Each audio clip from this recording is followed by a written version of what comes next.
Good morning বন্ধুরা, আমি পিয়ালি জীবন কথায় আরও একটা নতুন দিনে নতুন ব্লগে সবাইকে স্বাগত জানাই। কাছে দূরে যেখান থেকে আমার ভিডিওটা দেখছো, আশা করি তোমরা সবাই ভালোই রয়েছো। আমি আমার পরিবার বেশ ভালোই রয়েছি। আজ মঙ্গলবার, এখন বাজে সকাল 8টা। এখন থেকে তোমাদের সবাইকে সঙ্গে নিয়ে ব্লগটি শুরু করছি। পুরো ব্লগটা দেখতে থাকো, আশা করি ভালো লাগবে। আর এই দেখো তাল গাছে কত বাবুই পাখির বাসা, অনেকটা দূরে, অনেকটা মানে ছবি তুলতে গেলেই অনেকটা দূর মনে হয়। জুম করে দেখালাম, নিশ্চয়ই বাসাগুলো দেখতে পেয়েছো। সারা দিন বাবুই পাখিগুলো কিচমিচ করে, আর এত বাবুই পাখির বাসা। এই যে এখন মাঝে মধ্যে ঝড় হয় বিকেলের দিকে, সব বাসাগুলো না, যেগুলো আগের বাসাগুলো খুলে খুলে পড়ে যায়, তারা আবার নতুন বাসা তৈরি করে। দেখো কি সুন্দর লাগছে চারিদিকটা। আর আমার ভিডিও যারা দেখো সবাই কমেন্ট করেছো যে আমার বাড়ির চারিদিকের পরিবেশটা খুব সুন্দর। সত্যি সুন্দর বাড়ির চারিদিকের পরিবেশটা। ওপরে দাঁড়ালে না মনটা বেশ সুন্দর লাগে, চারিদিক সবুজে আর সবুজে ভরা।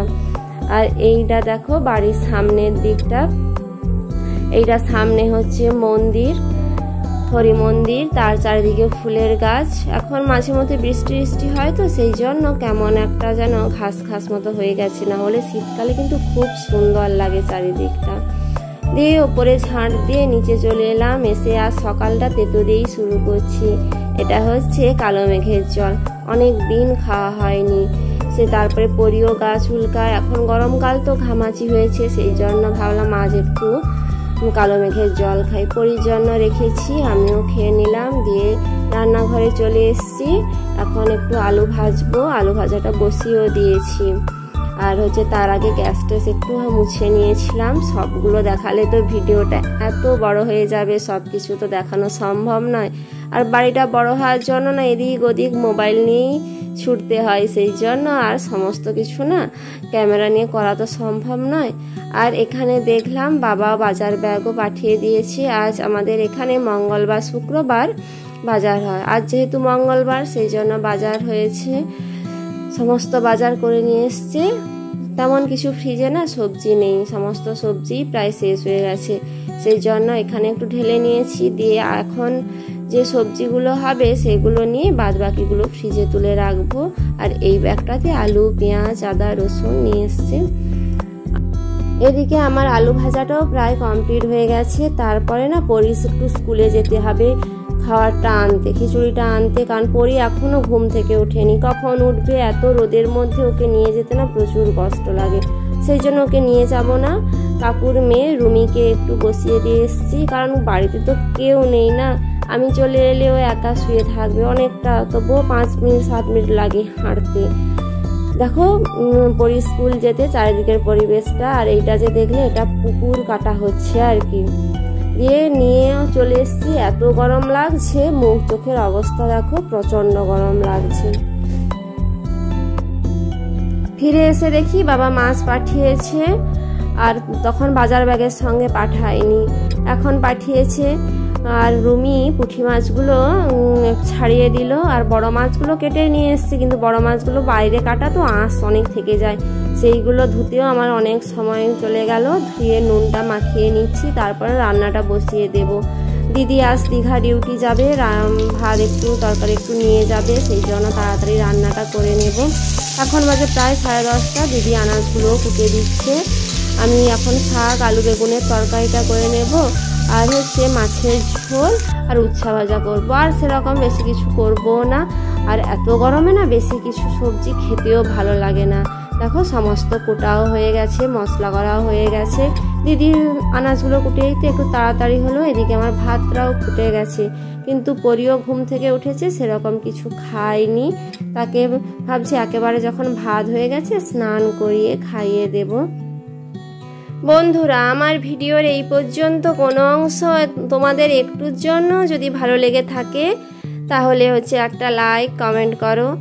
যারা নতুন আমার ভিডিওটা দেখছো তারা আমার চ্যানেলটাকে সাবস্ক্রাইব করে কাছে থাকো। যারা সাবস্ক্রাইব করে কাছে আছো তাদেরকে অসংখ্য ধন্যবাদ, আমি সবার কাছে আছি। এদিকে দেখো আমার উচ্ছা ভাজাটাও হয়ে গেল, মাছের ঝোলটাও হয়ে গেছে, মাছটা দিয়ে দিয়েছি, 2 মিনিট ফুটিয়ে নিলেই হয়ে যাবে। তারপরে দিদিও চলে গেল। তারপরে পরীকে বললাম তুই স্নান করে নি, একেবারে খাইয়ে দেবো। দেখো পরীর স্নান করার সময় সেই আনন্দটা দেখো, এত গরমে না বাচ্চারা একটু জল পেলে খুব আনন্দ পায়। সে একা একাই স্নান করবে, আমাকে কিন্তু স্নান করাতে দেবেই না। কভারটা খুলতে দেখো কত বিরক্তি হচ্ছে, মানে তার এত ভালো লাগে, দিয়ে বলছে যাও আমি একাই স্নান করব। তারপরে পরীকে স্নান করিয়ে খাইয়েও দিয়েছি, দিয়ে আমার কাজকর্মগুলো করতে হবে, কারণ সকাল থেকে না কোনো কিছুই কাজকর্ম করা হয়নি, কেমন যেন একটা হয়ে গেল। দিয়ে জামা কাপড়গুলো পরেছিল সেইগুলো ধুয়ে মিলিয়ে দিচ্ছি। তারপরে হচ্ছে স্নান করব, আজ একটু শ্যাম্পু করব। তারপরে জল পোড়া হয়নি সকাল থেকে, কালকে রাত্রে পোড়া হয়েছিল বলে সকাল থেকে আর জল পুরিনি, জল পুরবো, মানে অনেক কিছু কাজ আছে আর কি। আর এই গরমে না সত্যি কোনো কিছু করতে যেন ইচ্ছে করছে না, পড়ে আছে কাজগুলো কিন্তু ইচ্ছে করছে না। তারপরে এত রোদের মধ্যেও না প্রচণ্ড কষ্ট হয়। এখন বাজে প্রায় 1:30 মতো বেজে গেল, কিন্তু আমার স্নান করে সেই খেতে খেতে 2:30-3টে বেজে যাবে। এইটা দেখো বাড়ির গাছে কি সুন্দর পটল হয়েছে, সামনের দিকে হয়েছে বলে ভাবলাম আজ তোমাদের দেখাই। আর এটা বড় হয়ে গেছে, তুলে নিতে হবে। ওপরের দিকে হয়েছে অনেক, কিন্তু দেখা যাচ্ছে না, সেই জন্য একটু দেখালাম। আর বাড়িতে যদি এরকম সবজিপত্র হয় না, আর কোনো কিছুই দরকার হয় না। আর এখানে না মাটিটা ভালো, সেই জন্য যা লাগাবে সেই সমস্ত রকমের সবজি হয়ে যাবে। আর এই দেখো রজনীগন্ধার গাছ, কি সুন্দর লাগছে দেখতে। টবে মানে দিলে হয়তো আর একটু বেশি সুন্দর লাগতো, কিন্তু খুবই ভালো লাগছে।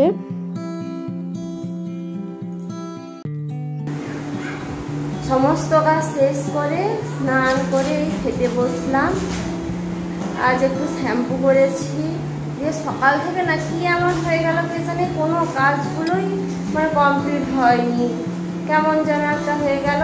দিয়ে তাড়াতাড়ি করে সমস্ত কাজগুলো এই করে স্নান করে এই খেতে বসছি। ভাত থালা নিয়ে সবার খাওয়া হয়ে গেছে, এখন বাজে 2:30টা। প্রচণ্ড গরম লাগছে, মানে এত গরমের মধ্যেও না কাজ করার না কোনো এনার্জি পাচ্ছি না, তবুও তো করতে হবে, করছি। এই খাওয়া দাওয়ার পরে আর কোনো কিছুই করার এনার্জি থাকবে না। ঠিক আছে বন্ধুরা, আজকের ব্লগ এই পর্যন্ত, পরবর্তী একটা নতুন ব্লগে দেখা হবে। চেষ্টা করব দেওয়ার, কারণ প্রচুর ঝামেলা, আর 10 দিন প্রচুর ঝামেলা থাকবে, কারণ শাশুড়ি মার বাৎসরিকের জন্য সমস্ত কাজকর্মগুলো করতে হচ্ছে।